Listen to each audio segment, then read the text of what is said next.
Je tiens à remercier David Vega, qui participe régulièrement à The Flares en proposant ses idées sur le futur et qui s'est également chargé de monter cet épisode. Et pendant que je suis dans les remerciements, merci à Dimension de nous avoir mis en avant dans sa dernière vidéo. Un super coup de pouce. Et pour ceux qui ne connaissent pas, allez jeter un œil. En ce qui concerne le contenu de cet épisode, de nombreuses idées trouvent leur source, en grande partie, dans la chaîne anglophone Isaac Arthur, qui a fait une vidéo sur le sujet, chaîne que je vous conseille si vous parlez anglais. Et enfin, je termine ce petit prologue pour m'excuser auprès de ceux qui ont du mal à me comprendre sur les anciennes vidéos, soit car je parle trop vite, soit car je parle trop vite, ou je n'articule pas assez. Je promets de faire des efforts à partir de... maintenant. L'espérance de vie humaine a augmenté chaque siècle. Mais ce n'est pas parce que nous ralentissons le vieillissement, mais bien car nous avons de meilleures façons de prévenir la mort. Notamment grâce à de meilleures conditions de vie, les progrès de la médecine, la technologie, etc. Rien que l'invention des défibrillateurs ou des lois limitant la vitesse sur les routes ont augmenté de façon significative l'espérance de vie. Mais parler du vieillissement de façon précise est délicat, dans la mesure où nous n'avons pas de définition universellement admise sur le processus. Il y a des dizaines de théories sur ce qui peut causer le vieillissement, mais à mesure que notre compréhension de la biologie cellulaire et de l'ADN s'enrichit, on réalise qu'il est plus que probable que le génie génétique arrive un jour à ralentir, voire stopper, les causes du vieillissement cellulaire. Ce qui augmenterait donc la durée de vie, et pas juste de quelques années, mais bien potentiellement de plusieurs siècles. Donc si l'espérance de vie moyenne d'un être humain passe de 80-100 ans à 300-400 ans, la question de l'impact que cela pourrait avoir sur la société se pose. Et pas qu'un peu. Déjà, l'immortalité elle-même sera accessible, car si on peut vivre 400 ans, cela laisse largement de temps pour que les progrès scientifiques viennent un jour vous permettre de ne jamais mourir. Même si vous vous dites que 400 ans c'est déjà pas mal. Je suis sûr que beaucoup de personnes ne voudront pas s'arrêter là.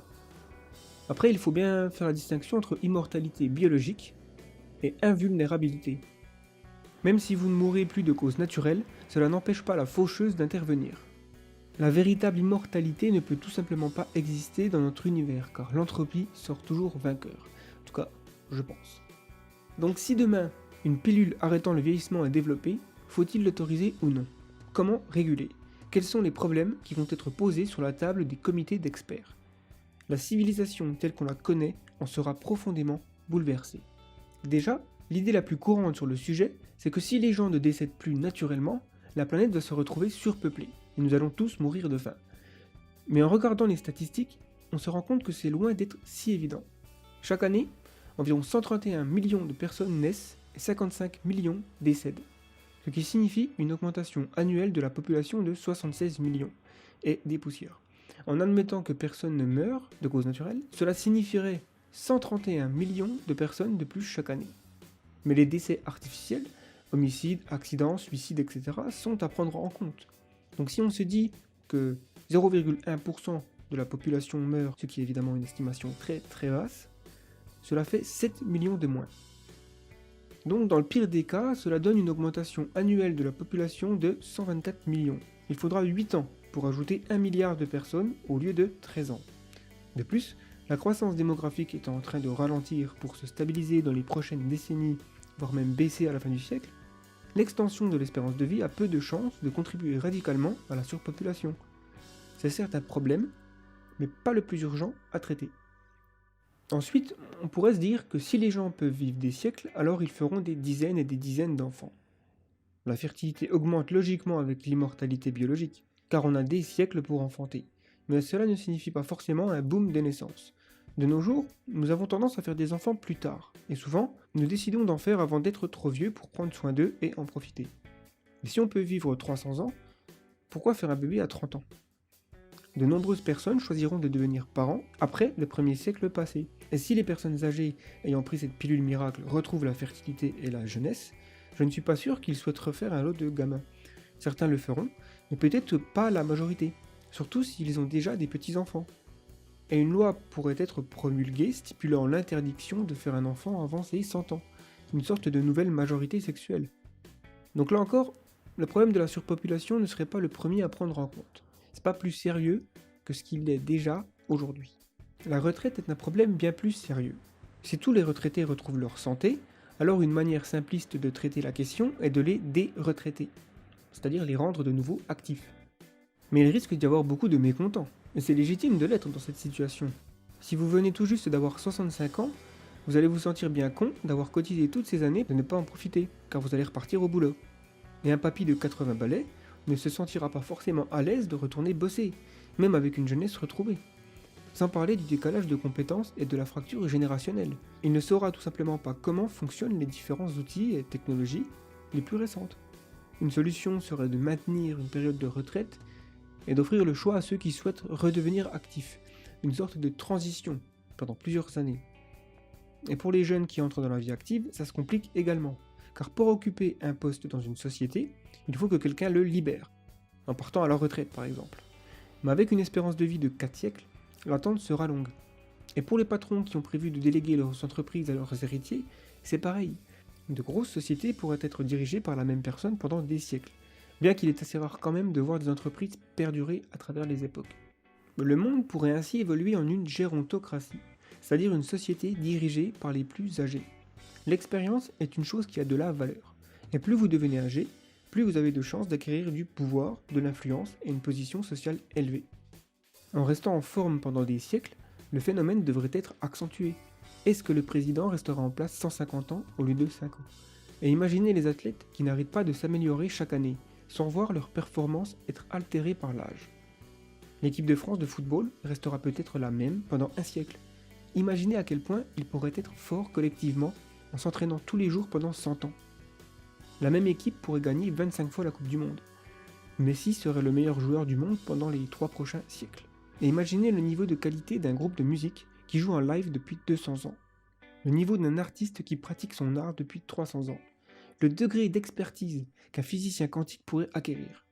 Si on prend des Einstein, Newton, De Vinci, Mozart, et qu'on se demande ce qu'ils auraient pu accomplir s'ils avaient pu vivre 3 siècles de plus en bonne santé, l'humanité serait peut-être déjà une civilisation de type 3 colonisant toute la galaxie.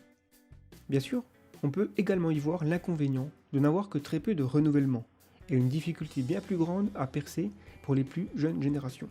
Si vous vous entraînez depuis 150 ans pour devenir un jour le buteur de l'équipe de France, mais qu'à ce poste, vous avez un joueur qui est élu meilleur buteur dans toutes les compétitions depuis 250 ans, autant le dire tout de suite, ce sera compliqué. Cette tendance à ne pas renouveler les postes et ne faire confiance qu'à l'expérience pourrait pousser les jeunes générations à penser de manière différente, afin de sortir du lot, par des innovations inédites. D'un point de vue économique, là aussi, ça change tout. De nos jours, dans les pays développés, on passe le premier quart de notre vie à grandir, le dernier à la retraite, et on produit pour la société entre les deux. En vivant plusieurs siècles, ça bouleverse carrément la donne. Avec une espérance de vie de 400 ans, vous ne passerez que 5 à 6% à grandir jusqu'à l'âge adulte, et vous serez disponible le reste du temps pour le monde du travail. Mais il ne faut pas croire que cela veut obligatoirement dire travailler 4 fois plus. En fait, en vivant aussi longtemps, il n'y a pas besoin d'un emploi fixe pendant plusieurs années afin de faire rentrer beaucoup d'argent, sauf si vous prévoyez d'avoir des enfants en permanence à un rythme régulier, en d'autres termes, devenir un lapin. Au contraire, il serait plus logique d'alterner les périodes de travail et de temps libre pour profiter de toutes ces décennies. Vous pourriez travailler 30 ans pour rembourser le prêt de votre maison et en profiter pendant 125 ans, sans oublier le fait que vous n'aurez pas à cotiser pour la retraite, et vous serez plutôt à la recherche d'un travail qui vous plaît, quitte à être payé moins, car vous savez que vous pourriez y passer les 3 prochains siècles. Mais bon, tout cela c'est sans prendre en compte l'automatisation de la société qui fait que peut-être on n'aura tout simplement plus de job. Mais bon, ça c'est un autre débat. Vous pourriez également décider d'apprendre bien plus de choses par vous-même. Toutes ces disciplines où vous vous êtes toujours dit « je n'aurai jamais le temps d'apprendre ça ». Il est difficile d'imaginer le niveau d'expertise qu'une personne peut atteindre en pratiquant son domaine d'activité pendant des siècles. Mais également l'amas de connaissances que des personnes curieuses pourraient acquérir en dédiant plusieurs dizaines d'années à différents sujets. On aurait de véritables bibliothèques vivantes, avec des personnes ayant lu des milliers de livres et vu des millions de films, même si le cerveau a forcément une limite pour emmagasiner de la connaissance. Et qu'en est-il de l'apparence? Car si le vieillissement n'existe plus, alors tout le monde risque d'avoir l'air jeune. Et il sera difficile de savoir qui a 35 ans de qui a 378 ans. Cependant, certains signes pourraient aider à faire ces distinctions, comme la mode vestimentaire, maquillage, les manières de se tenir ou encore une certaine aura se dégageant des multicentenaires. Peut-être que personne ne vous prendra au sérieux tant que vous n'aurez pas 100 ans, et ce sera peut-être un tabou de demander et révéler son âge. Il pourrait y avoir des fractures générationnelles extrêmes. Si une personne vivant depuis le XVIIe siècle côtoyait un jeune du XXIe, ce serait le bordel quand même. Et cela risque d'être compliqué de ne pas se retrouver complètement dépassé par le progrès. Il est déjà difficile pour certaines personnes nées au milieu du XXe de comprendre le monde d'aujourd'hui. Alors imaginez si vous deviez vivre jusqu'au XXIe siècle. Il faudra être vraiment curieux pour rester à la page et ne pas se sentir dépassé. On pourrait voir la société se fragmenter avec des gens d'une génération ne côtoyant pas ceux d'une autre, car leur compréhension de la technologie, leurs goûts musicaux ou vestimentaires seront complètement différents. Si une telle thérapie contre le vieillissement arrivait sur le marché, cela lancerait sûrement un débat éthique assez houleux. Certaines personnes prétextant que c'est fondamentalement mal de chercher à lutter contre le processus naturel du vieillissement. D'autres mettant en avant le progrès technologique constant de notre espèce et la nécessité de s'affranchir de nos limites biologiques pour évoluer vers une dimension supérieure d'existence. En revanche, il y a un argument qui revient souvent, c'est que vivre des siècles serait ennuyeux. J'ai un peu de mal à comprendre pourquoi ce serait le cas. Déjà, le cerveau fait le tri dans la mémoire entre ce qui est important et ce qui ne l'est pas. Je ne sais pas vous, mais personnellement, je ne me rappelle pas tous les détails de mon 11e anniversaire, ou de mon année scolaire de terminale. La mémoire a tendance à dissiper certains souvenirs, même les plus forts, comme sauter en parachute. Au bout de 20 ans, vous vous souvenez juste que c'était génial, mais le souvenir est devenu flou, et un autre saut serait le bienvenu pour vous procurer à nouveau la sensation. Une salle d'attente, un embouteillage, un travail répétitif, ok, c'est chiant. Mais pas l'existence elle-même. À moins que votre vie ne consiste qu'à attendre constamment dans la salle du dentiste, elle n'est pas ennuyeuse. Il me faudrait un dictionnaire pour écrire la liste des choses que j'aimerais faire, si je pouvais vivre des siècles. Et il faut aussi se dire que vos habitudes changeraient complètement si vous pourriez vivre des siècles. Vous pourriez décider de changer complètement de vie tous les 50 ans. Si au bout de 78 ans d'activité, votre job de docteur vous ennuie à mourir, vous pouvez repartir à l'université pour obtenir une thèse en astrophysique, déménager dans une nouvelle région du monde en apprenant la langue locale, créer un nouveau réseau d'amis, refaire des enfants, aimer le foot alors qu'avant vous préfériez le handball, etc. Et le siècle d'après, on repart pour un changement à 90 degrés. Il y a littéralement la possibilité d'enrichir l'expérience de la vie comme jamais auparavant, et d'atteindre un niveau de sagesse incroyable. Il n'y aura presque rien qui ne sera pas possible d'apprendre faute de temps. Ce serait un peu comme vivre plusieurs vies en une seule très longue. Le truc le plus fou par rapport à l'arrêt du vieillissement, c'est que cela pourrait arriver durant votre durée de vie. L'espérance de vie a quasiment doublé lors du XXe siècle. Elle pourrait quadrupler au XXIe. Le célèbre chercheur Aubrey de Grey a déclaré « La personne qui vivra 1000 ans est déjà née ». La recherche n'a cessé de s'améliorer et des milliardaires sont en train de s'y intéresser. Il n'y a pas très longtemps, Mark Zuckerberg a déclaré vouloir investir dans la recherche à hauteur de 3 milliards de dollars. Et on voit bien à quel point le progrès peut accélérer quand les plus fortunés s'y mettent. Et oui, Elon Musk, c'est de toi que je parle. Alors, est-ce que vous seriez intéressé par une thérapie contre le vieillissement ? Si vous avez aimé cette vidéo, n'hésitez pas à la partager. Vous pouvez vous abonner à la chaîne pour ne rien manquer. Je vous invite également à visionner les fictions que nous créons à travers notre studio de production Enora Studio. Vous y retrouverez des séries digitales de science-fiction, évidemment. Articles, histoires courtes de science-fiction, podcasts, si vous en voulez plus, rendez-vous sur le blog The Flares. Et pour ceux qui souhaitent donner leurs hypothèses sur le futur, vous pouvez rejoindre le collectif. L'avenir est une nuit noire dans laquelle nous ne pouvons pas nous permettre d'avancer aveuglément. C'était Gaëtan pour le collectif The Flares. Nous sommes vos fusées éclairantes. Nous sommes The Flares.